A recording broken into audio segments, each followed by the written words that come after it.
साथियों, जय भीम, नमो बुद्धाय। आप देख रहे हैं द मूक नायक में आपका स्वागत है।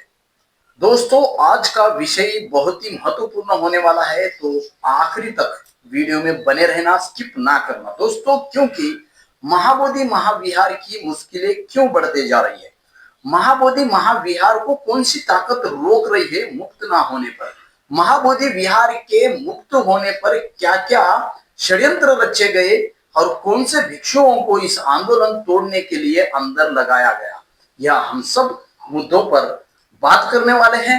तो अंत तक बने रहे दोस्तों।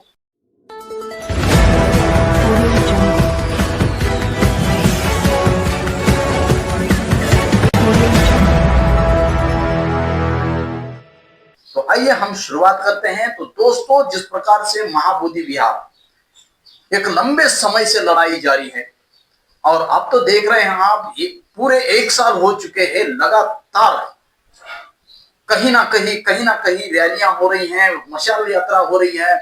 इससे पहले भी अनेक प्रकार के प्रोग्राम्स हुए हैं, और फिलहाल तो मशाल यात्रा पिछले अनेक महीनों से मशाल यात्रा से तमाम देश भर में बौद्ध अनुयायियों ने मशाल यात्रा निकालकर इस सरकार को जगाने का कोशिश किया।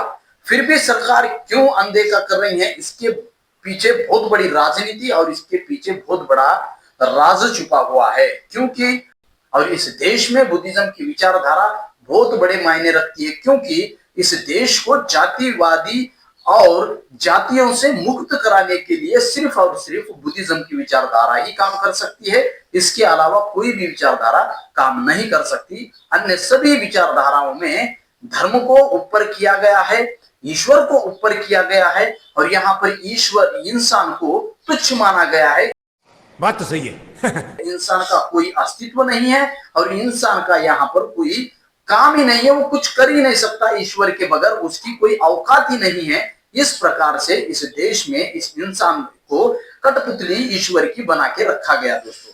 लेकिन बुद्धिज्म ने इंसान को ही सर्व ऊपर रखा है, और इंसान का ही मेन रोल बताया है। जो भी करेगा इंसान करेगा, और जो भी सोचेगा वो इंसान ही करेगा। इसमें ईश्वर का कोई रोल नहीं है, और ईश्वर इसमें कहीं पे भी बैठता नहीं है। इसलिए पाखंडवाद को खतरा महसूस हो रहा है, और अगर यह महाबोधि महाविहार मुक्त होता है तो पाखंडवाद धोखे में आएगा, मनवाद धोखे में आएगा, और इनका जो नंगा नाच है जातिवादी षड्यंत्र करने वाला जो मनवादियों का, यह सबके सामने आ जाएगा, और बुद्धिज्म का प्रचार प्रसार बढ़ेगा, और लोग साइंटिफिक तरीके से सोचेंगे, लोगों में एक साइंटिफिक अप्रोच आएगा, और तब जाकर के इन लोगों का पाखंडवाद बंद हो जाएगा।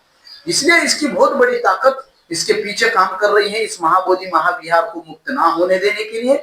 इस देश को हिंदू राष्ट्र बनाने की संपूर्ण तैयारी चल रही है, तो फिर महाबोधि महाविहार मुक्त होने देने के लिए कैसे ये लोग सामने आएंगे।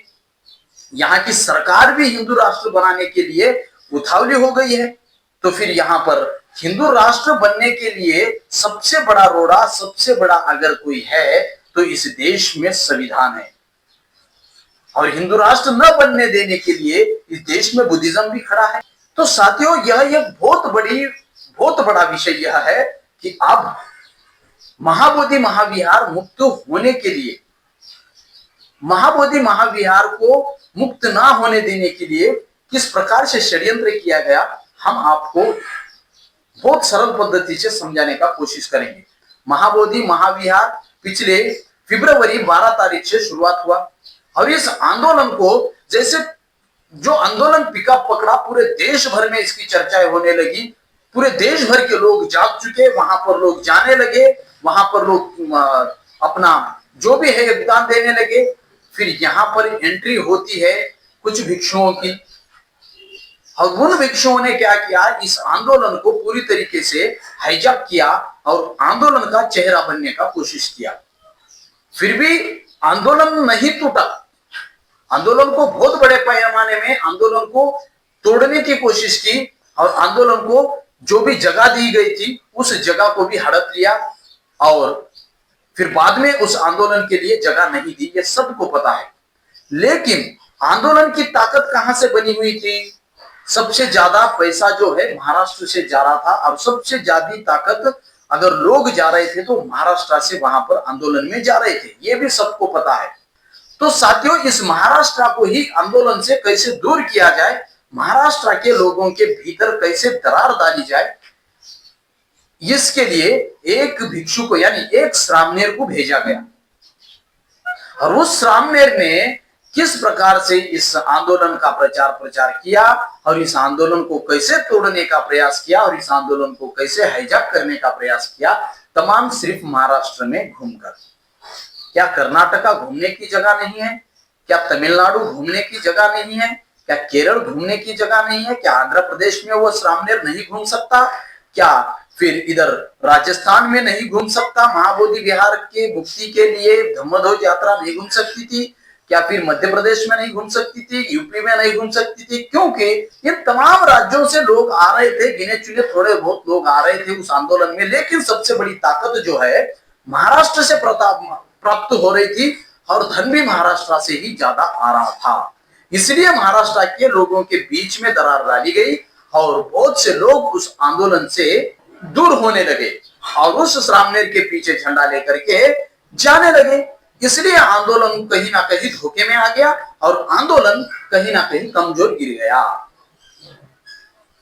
तो दोस्तों, इसमें अभी अब आने वाले दिनों में अब एक सोचने वाली बात यह है कि आपके पीछे आने वाला धन जो है उसको समाप्त कर दिया गया, फिर आगे आंदोलन कितने दिन ताकत से चलेगा?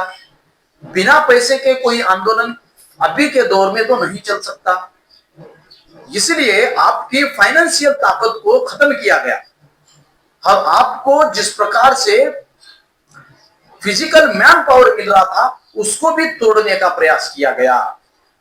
तो साथियों, आपको सोचने की जरूरत है, आपको किसी श्रामणेर या किसी भिक्षु या किसी इंसान की बातों में आकर के महाबोधि विहार को तबाह करना है या फिर आपको मौजूदा आंदोलन के साथ खड़ा होकर के इस महाबोधि विहार को मुक्त करना है, यह आपको तय करना है। दोस्तों, मनुवादियों के हाथ में रहने के ज्यादा लोगों के हाथ में अगर आता है तो आपका अस्तित्व और आप बचे रहोगे, आपकी गुलामी आते आते बचेगी, नहीं तो आप गुलामी के रास्ते में हो। आपको कभी भी आपके हाथ में कटोरा दिया जाएगा, यह ना भूले, क्योंकि आपको डराया जा रहा है, धमकाया जा रहा है, आपको भयभीत किया जा रहा है कि आप आगे आकर के आप कुछ नहीं कर सकते। आप उदाहरण तौर पर देखिए, एमपी में एक बच्चे को, कुशवाहा समाज के बच्चे को एक पांड्या ने अपने पैर धोकर के पिलाया, यानी तुम्हारी औकात यही है और आप इसके ऊपर नहीं उठ सकते, यह जताने की कोशिश हो रही है। एक इंसान को मार मार कर उसकी हत्या कर दी गई यूपी में बाबाओं के गुंडे ने। आपने क्या किया? कुछ कर नहीं सके। आपको भयभीत करके दबा कर रखने की कोशिश चल रही है। बच्चों के कत्ल हो रहे हैं। महाराष्ट्र में मातंग समाज के लेडी को अपना शव जलाने नहीं दिया। बिहार में गया जिले में ही एक बुजुर्ग महिला मर गई थी, उसका शव नदी में जलाने नहीं दिया गया। चलो सार्वजनिक स्मशान है तो उसमें चलो जातिवादी गंदी मानसिकता के लोगों ने जलाया नहीं दिया तो चलो ठीक है बोलेंगे, तो फिर यहाँ पर नदी में भी जलाया नहीं दिया। यानी इस प्रकार से जगह जगह पर आपकी औकात दिखाने की कोशिश कर रहे हैं और खुद को भयभीत करके कमजोर करने की, यानी कि आप आंदोलन करने के लिए ऊपर मुंडी ना उठाए। आपने नहीं देखा चीफ जस्टिस पर जूता मारने के पीछे का बहुत बड़ा षड्यंत्र है। यानी आपका चीफ जस्टिस हो या कोई राष्ट्रपति हो, उसका हमारे सामने कोई वैल्यू नहीं है।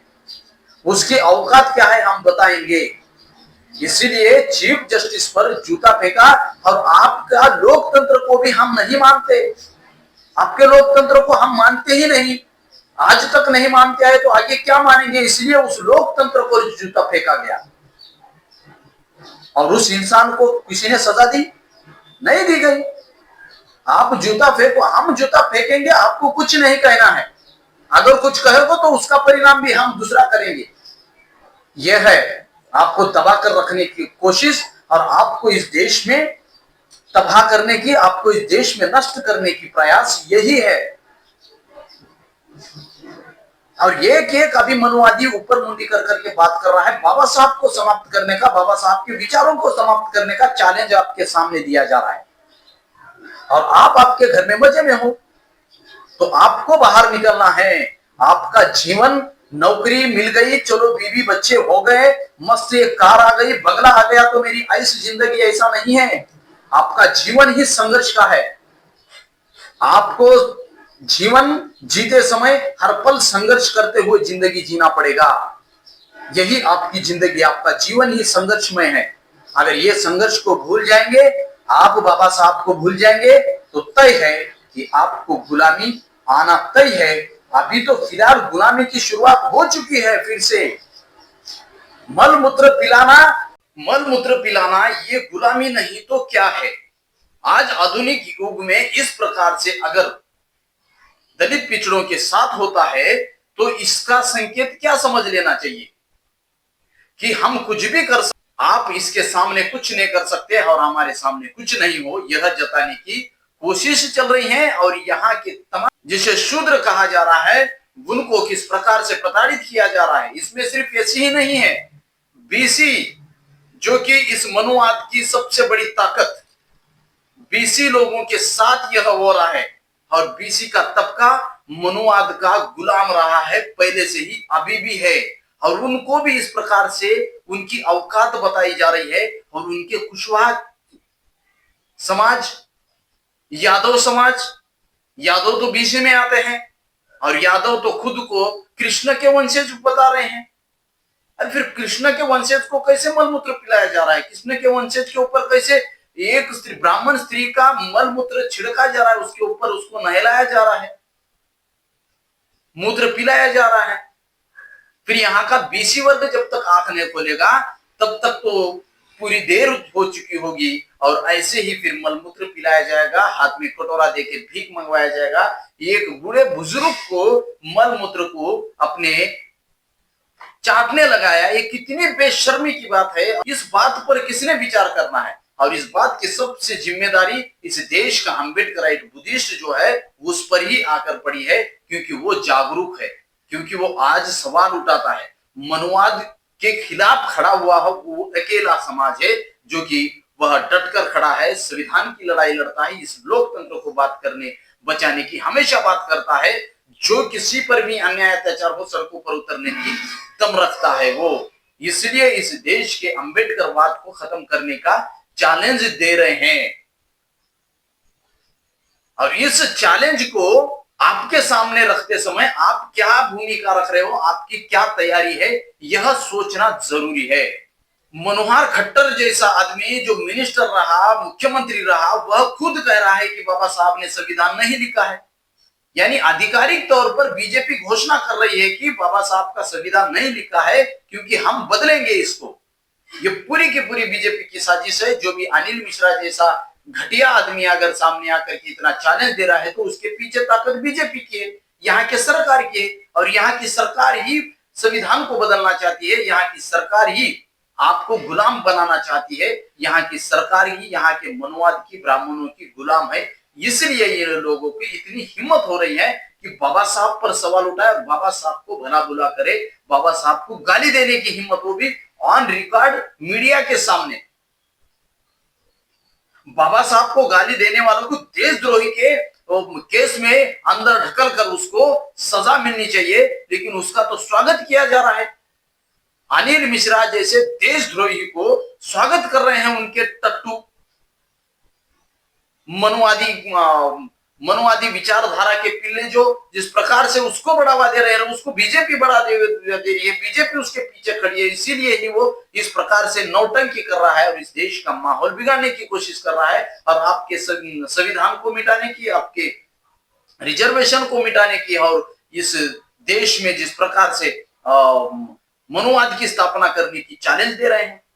तो आपकी क्या तैयारी है? आप किस प्रकार से इस बातों को सोचते हैं? दोस्तों कमेंट करके जरूर बताना, और इस वीडियो को हो सके तो ज्यादा से ज्यादा शेयर करना और सपोर्ट जरूर करना। दोस्तों जब तक के लिए जुड़े रहिए द मूक नायक के साथ। इस सत्य के सफर में द मूक नायक आपकी आवाज बनेगा।